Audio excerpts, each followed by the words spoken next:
Okay. All right. Okay. Thank you so much.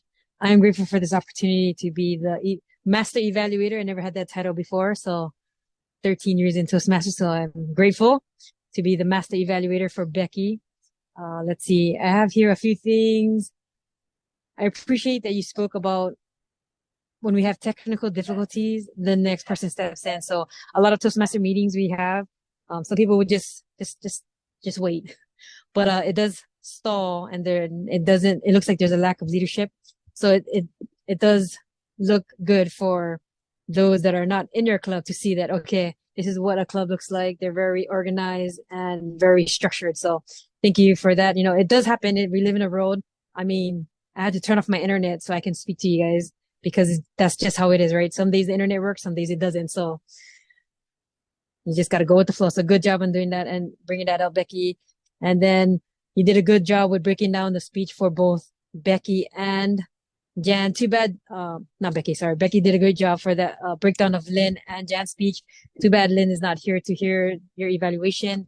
My only feedback for those two would be to provide constructive criticism, even though Lynn's not here. I think one thing we could have addressed was she does a lot of, if she's thinking, she'll look up left.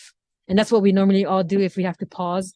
But it's just something to call out so that way you understand. Because I do that too. But I try to remind myself not to look because if you do it, because we're so close, I mean, my phone is tilted, so that's why I don't look too close. But normally I am close, but you'll see my white part of my eye if I'm looking left, right? So if I'm trying to think and I have a 10-minute speech, you're going to see the white part of my eye a lot of times. So that could be distractive for someone. So, I mean, you could point it out so that way someone else in their speech will know not to do that. Jan, for yours one, the only thing I had for constructive criticism, because it was so polished, you had a good job speaking. So I had to bare bones, like dig in, like, what am I looking for? And the only thing I could have thought of was like, maybe your title. And when you spoke to our club, you said experiment, and throughout the speech, you said experiment a lot of times. But in this speech, you said why not a lot of times. So now I'm thinking like maybe why not will be a good title as well. So up to you. But other than that, for Becky, when we do the evaluation, just giving the feedback so that way we can improve. Table topics, you guys all did a great job.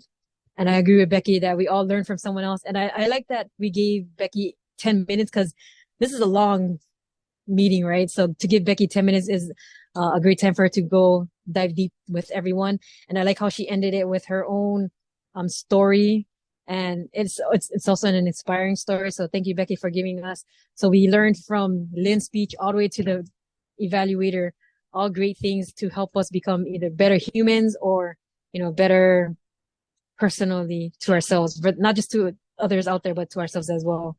But it was a great meeting. I enjoyed everything here. I appreciate you guys having me. And I turn the time back to our Toastmasters today. So thank you.